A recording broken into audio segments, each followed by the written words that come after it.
Hey guys, so today I thought I'd vlog, kind of just talk to you about everything that's going on in my life right now. So I watched Kathleen Light's video last night on anxiety, and I really gotta say that I give her 100% props. Oh, disclaimer, this outfit was my husband's.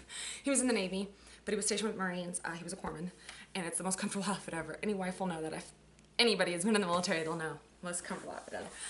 But anyway, so back to my thing about Kathleen Lights. I watched her video last night on anxiety, and I wrote a blog on it, and nothing bad, because I 100% can ideally put myself in the same place as her.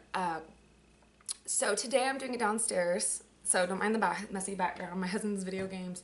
We put the blanket over the couch because the cats don't have claw caps on right now, and they like to scratch up our couch, and I'd rather them not scratch my couch, please. Please don't.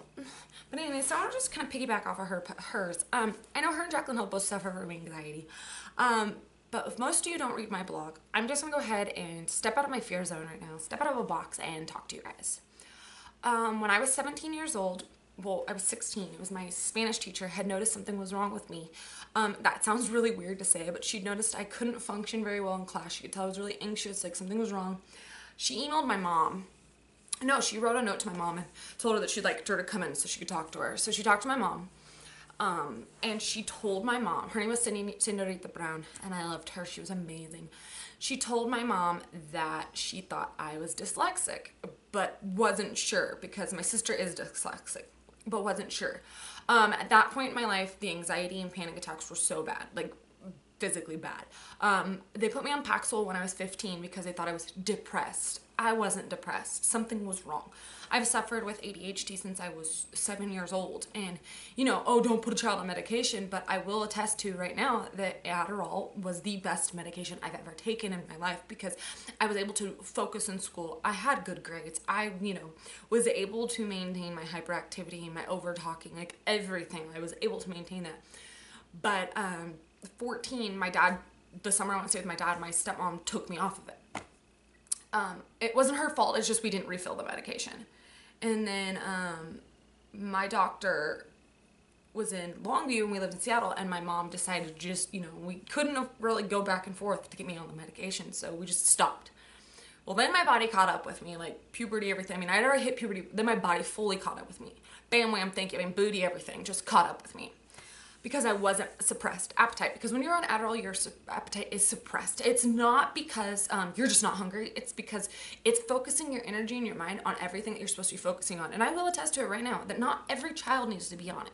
But people like me who suffer daily from something so simple as going to meet friends, it's a lifesaver. I don't take medication now because I've learned new ways to deal with it. But I do say if you feel that you need to do something in your life and that it's right for you, do what you want to do. What's right for you, not because someone else says, oh, don't do it. If you in your heart of hearts feel that it's correct, do it. Don't hold back. But anyway, so back to the story at hand. So freshman year, so the things go on and prolong to the high school, to Mrs. Brown. Freshman year, my doctor was like, oh, she's depressed. We'll put her on Paxil. That was the #1 worst 9 months of my life. I was on it for 9 months. I gained so much weight. I was so physically violent with my mom. It sounds weird to say that, but it's true. I was angry. I was upset. I was fat. I was even more frustrated than I was before. I was having panic attacks back to back to back to back. I was acting out. I was behaving in a way that I didn't behave. So May of 2003, because it was my freshman year in high school, I said, I'm done. I'm no longer taking this medication. And I told my mom, do not refill my prescription. So my mom did it. We didn't tell my doctor because my mom said it was my choice. And that being at that age, at 15 years old, my mom said it was my choice. So I stopped. So sophomore year comes around, starts, and I make friends. I start going back to church. Everything's going great in my life. Like, I'm doing good. Summer rolls around, I got in trouble right before junior year. I fell in with a crowd that just wasn't exactly like the best crowd. I had great friends, good friends, but the guys outside of school we were hanging out with weren't exactly the best crowd. Started to fall away from the wayside from church, and I'm still Christian. I still pray every day. I still talk to God. I still have my moments with God, But junior year rolls around, and I'm distracted. I'm playing 3, 4, 5 sports a year. you know, I'm gone from 7 a.m. in the morning to 10 a.m. at night sometimes, 10 p.m. at night sometimes because of sports. You know, my schoolwork was lacking, you know, I was tired, I had migraines, I was missing school so much, and I was in freshman math when I was a junior. I'm the worst math person in the world. I'll just tell you right now. I'm the worst. And then my Spanish teacher, who I had for 2 years, she stepped in and told my mom that she thought something was wrong. She thought I was dyslexic. She took the initiative to talk to my mom about possibly getting me on some medication or getting me some tutoring. She says I was great when it came to speaking in class and writing, but things weren't clicking with the sentences and certain words. I mean, Spanish is a hard language to write out. I ain't gonna lie. So my mom we went back to, well, this was after the shin splints and all the other weird stuff going on in my life, migraines, whatever. And we told my doctor, my mom says, I want to get her evaluated. So we went, and I got this doctor named Dr. Carol. And yeah, I'm saying her name because I have not had contact with her since I was 17 years old, you know, and these people I haven't talked to since high school. So a lot of them, you know, I'm not going to name names and others people because it's just not okay, but these ones I'm okay with because I'm telling you a story. So, junior, you know, they took me to the psychiatrist, and, well, she's more of a counselor, and I was already speaking to a counselor at school every so often from freshman year to junior year, and I loved her. She was amazing. She helped me because something was wrong, and I knew it.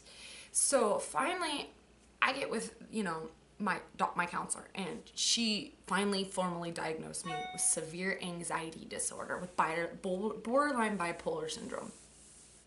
I have yet since been re-diagnosed. I might go back in soon, but severe anxiety disorder is a disorder that is it's severe. There's nothing, I can't sit here and say, oh, it's nothing worse than the other. It's just, it sucks. I'm scared of being in the car for too long because I'm afraid we're going to get in a car accident. I'm paranoid things will fall out of the truck if my husband puts them in the back. I'm paranoid of police sirens. Couldn't tell you why.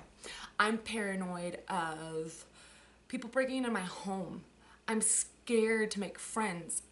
I don't go out because I don't want to be out. I don't like being out. I have issues battling with minor depression here and there. You know, I'm terrified to go to the gym alone. Working is the only thing that really puts my mind at ease, and that sounds really weird, but it keeps me moving, keeps me grooving, you know, and I'm learning how to do things. I don't go to the library alone. The library, which is down the block, straight from my house, literally 2 blocks. I won't do it.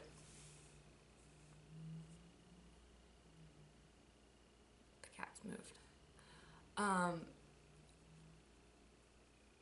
It sounds really weird, and it held me back for a long time from making friends, from doing things. When I lived in Vegas, I had a very small circle of friends because I was terrified of everything.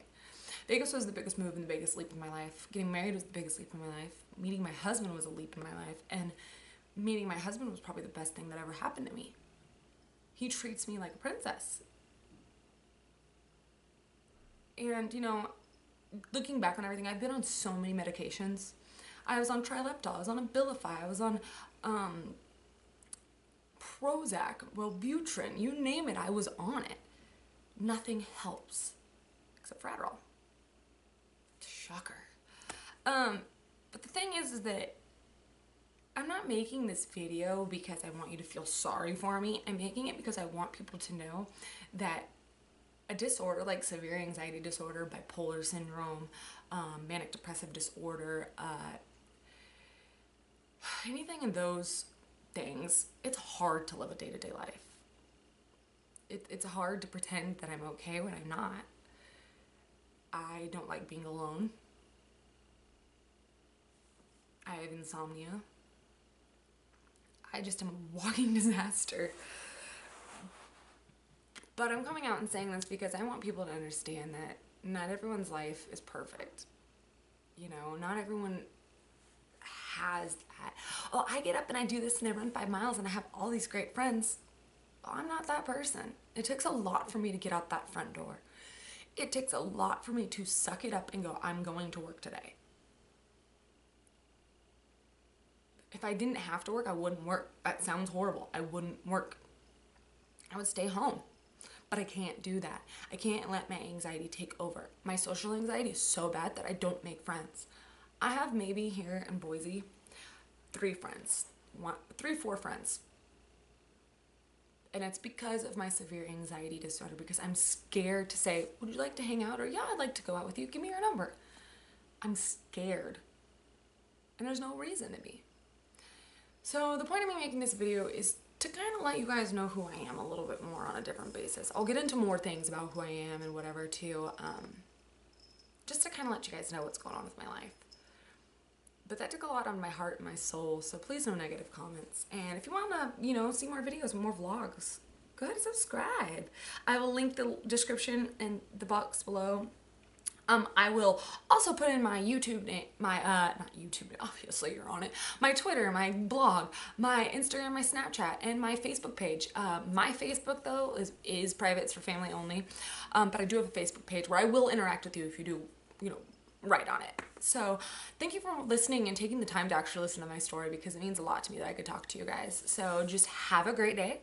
Enjoy this fabulous St. Patrick's Day. I know I am. And I will talk to you guys soon.